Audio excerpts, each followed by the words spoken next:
Today's top stories: the United Nations ramps up appeal for South Sudan refugees. Pakistan says the United Nations court should decline jurisdiction over India-raised spy case. UN chief condemns the latest DPRK missile launch.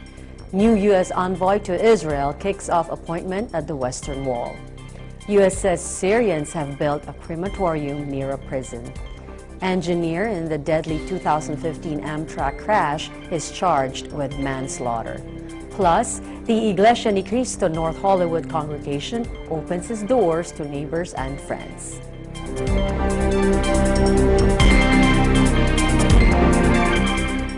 Hello everyone, I am Eliza Gonzalez Manglikmot, and this is Eagle News, Washington, D.C.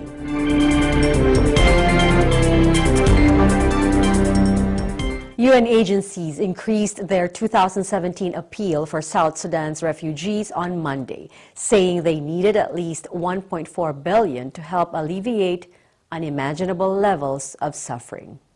The UN Refugee Agency, or UNHCR, and the World Food Program had earlier asked for $1.2 billion to support more than 1.8 million people fleeing fighting.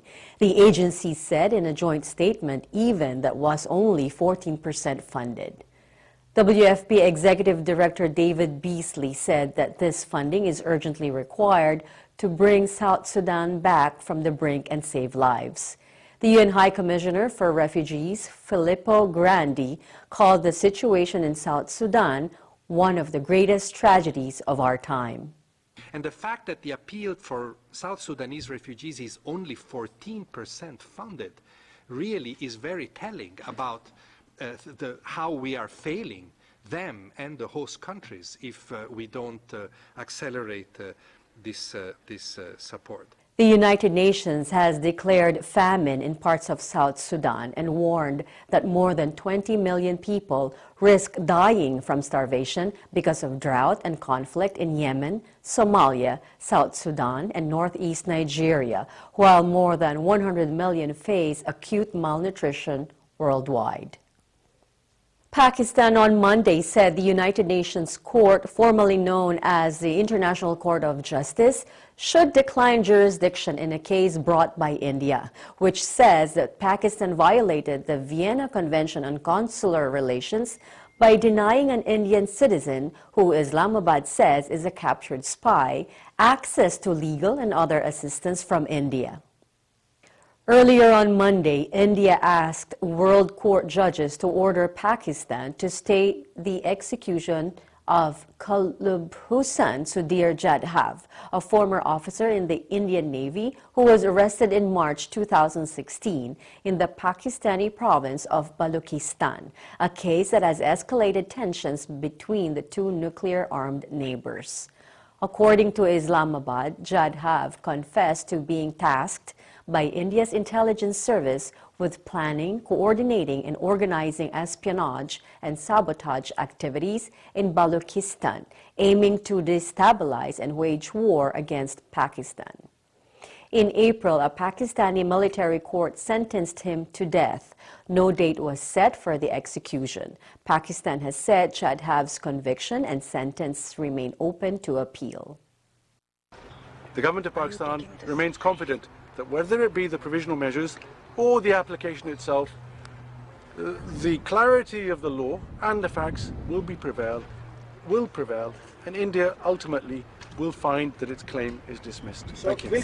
India's representative at the ICJ hearing, Deepak Mittal, described the charges against Jadhav as concocted and his trial as farcical.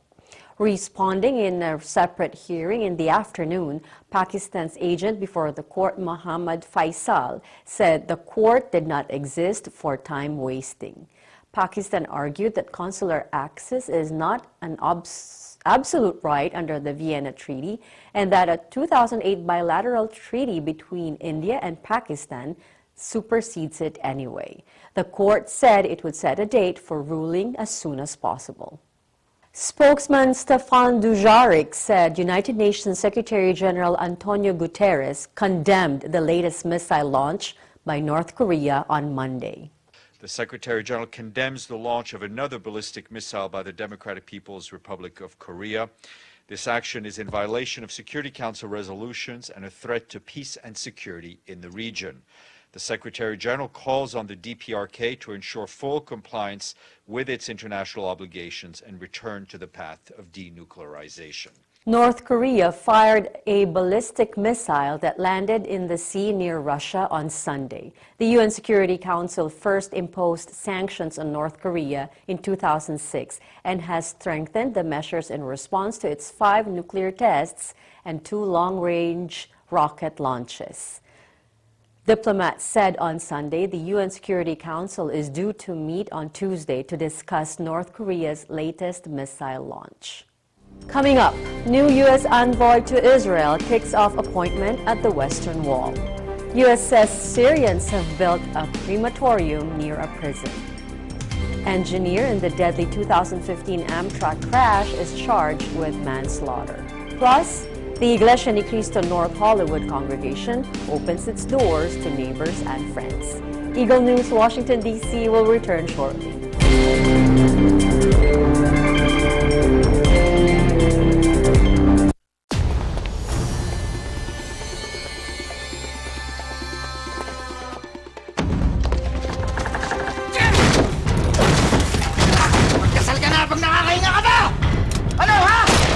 Paano kung hindi na palalaro ang karahasan sa mga nanonood na kabataan? Sige! Kwarta o buhay niya!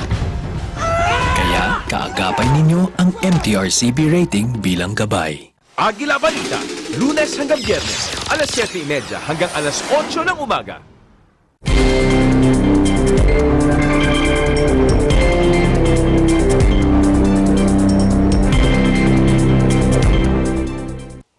Welcome back. You are watching Eagle News, Washington, D.C.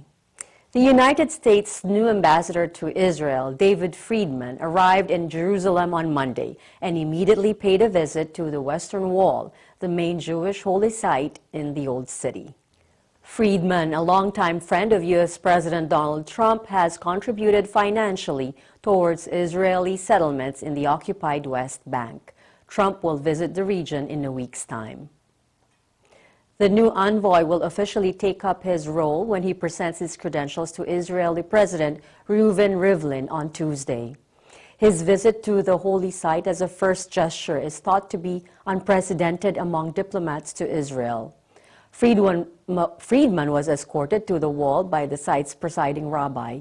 He then kissed one of its ancient stones for a few seconds and recited prayers from a book as dozens of people watched. Friedman has previously said the U.S. embassy should be moved there from Tel Aviv. Israel says all of Jerusalem is its eternal, indivisible capital, but the United States and other world powers do not regard it as Israel's capital, and their embassies are located in Tel Aviv. A State Department official said on Monday the United States has evidence the regime of Syrian President Bashar al-Assad has built a crematorium near the site of its Sednaya prison. Stuart Jones, the acting Assistant Secretary for Near Eastern Affairs, said the crematorium could be used to dispose of bodies near a prison where tens of thousands of people have been detained during the country's 6-year-old civil war. The regime holds as many as 70 prisoners in Sednaya in cells that have a 5-person capacity. And according to multiple sources, the regime is responsible for killing as many as 50 detainees per day at Sednaya. Credible sources have believed that many of the bodies have been disposed in mass graves. We now believe that the Syrian regime has installed a crematorium in the Sednaya prison complex, which could dispose of detainees' remains with little evidence. Beginning in 2013, the Syrian regime modified a building within the Sednaya complex to support what we believe is a crematorium. Jones also said Russia Foreign Minister Lavrov acknowledged that there is no military solution to the Syrian conflict. Russia must now, with great urgency, exercise its influence over the Syrian regime to guarantee that horrific violations stop.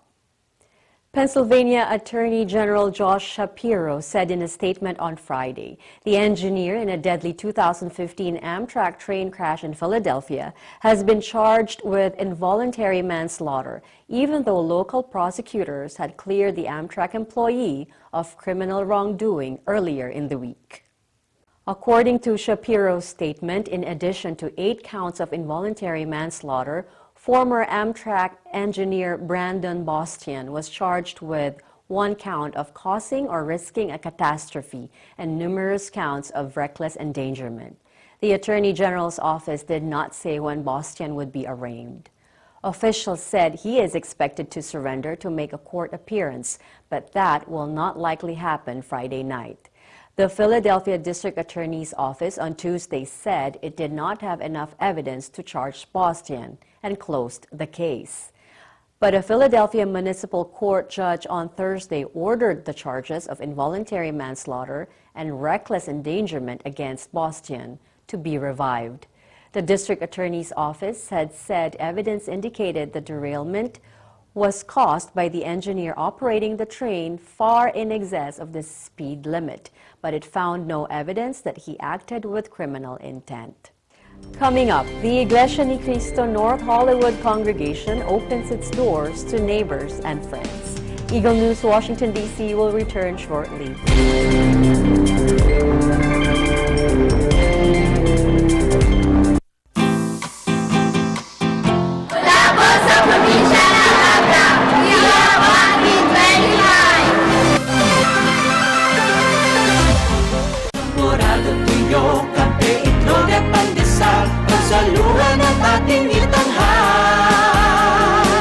Ang pambansang almusal,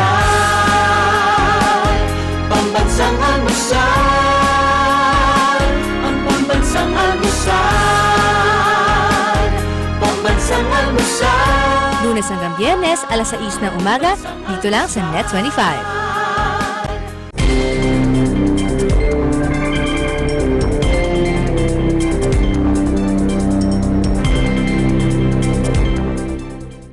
Welcome back. You are watching Eagle News Washington, D.C. EBC's Alan Basilaje takes us to a North Hollywood neighborhood where Iglesia Ni Cristo members welcomed their neighbors with free social services and an afternoon of community fellowship. Take a look. In North Hollywood, California, the Church of Christ has been a fixture in the community for over 30 years. In an effort to let its neighbors know what they're all about, they've opened their doors and welcomed visitors and guests to their Neighborhood Appreciation Day. The members of the Church of Christ opened their chapel doors and compound today to the surrounding community for their Neighborhood Appreciation Day.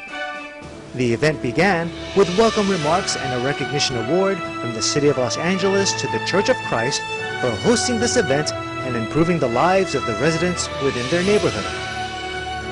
The cutting of the ceremonial ribbon was led by Brother Ray de Mesa, the Assistant District Minister of the Southwest California District of the Church of Christ. Immediately following, the invited guests and attendees were given a tour of the chapel and an introduction of the church with its historical establishment. This was a fun-filled day of free medical check screenings of blood pressure and sugar monitoring with health wellness education, food tasting booths featuring favorite cuisines and delicacies from the countries of Italy, Japan, Mexico, and the Philippines, popular desserts like Hawaiian shaved ice, boba milk tea, and summer fun drinks from Philippine halo-halo to sagot gulaman, and interactive games from bungee basketball, Nerf or Nothing, and Minute to Win It. There was also a martial arts demonstration to promote physical fitness and self-discipline, as well as live musical performances for the viewing entertainment of all guests and attendees. Our booth is all about Mexico. It's a taste of Mexico.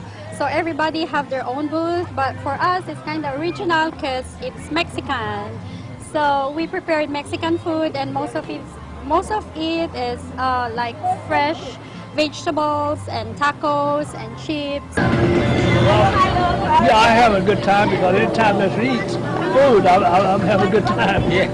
it's fun being here. You know, they did a great job. Yeah, the food is great, and also all the activities for the children is a good idea. It looks like everyone's having a good time. As a visitor today, I'm extremely happy to see the turnout. There's a lot of great people, children getting involved in the community. That's really awesome. My favorite activities are, I think it's really cool. I mean, for sure, like I don't really go to like my church events, and the food is really good. It's really great.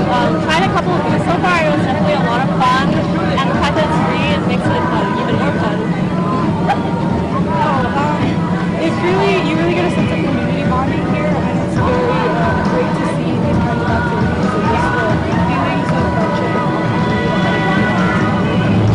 Church of Christ is holding this Neighborhood Appreciation Day today, May 13, 2017, here in the chapel grounds of the North Hollywood House of Worship, in order for us to also tell the community and the neighborhood of the Iglesia de Cristo. The importance of activities like this is to promote our closeness or bonding with the people of the community. And this activity is something that really inspires them, as well as our brethren in the faith, that it promotes the bonding and also the love of brotherhood in the church. So it doesn't take much to be a good neighbor. A simple hello as you pass by is really all anyone expects. But this Church of Christ has gone above and beyond by not only saying hello, but by inviting its neighbors to come on in and enjoy a day of fun and fellowship. Reporting from North Hollywood, California, I'm Alan Basilyahe, Eagle News, and I'm 1 with 25. Thank you, Alan. Such a sight to see neighbors taking care of each other, even for just a day. That is today's Eagle News, Washington, D.C. Join us again tomorrow as we bring news that matters to you. Visit our website at Eaglenews.PH. Follow us on Twitter at twitter.com/Eaglenews.PH. I am Eliza Gonzalez Manglet Mott, always 1 with 25.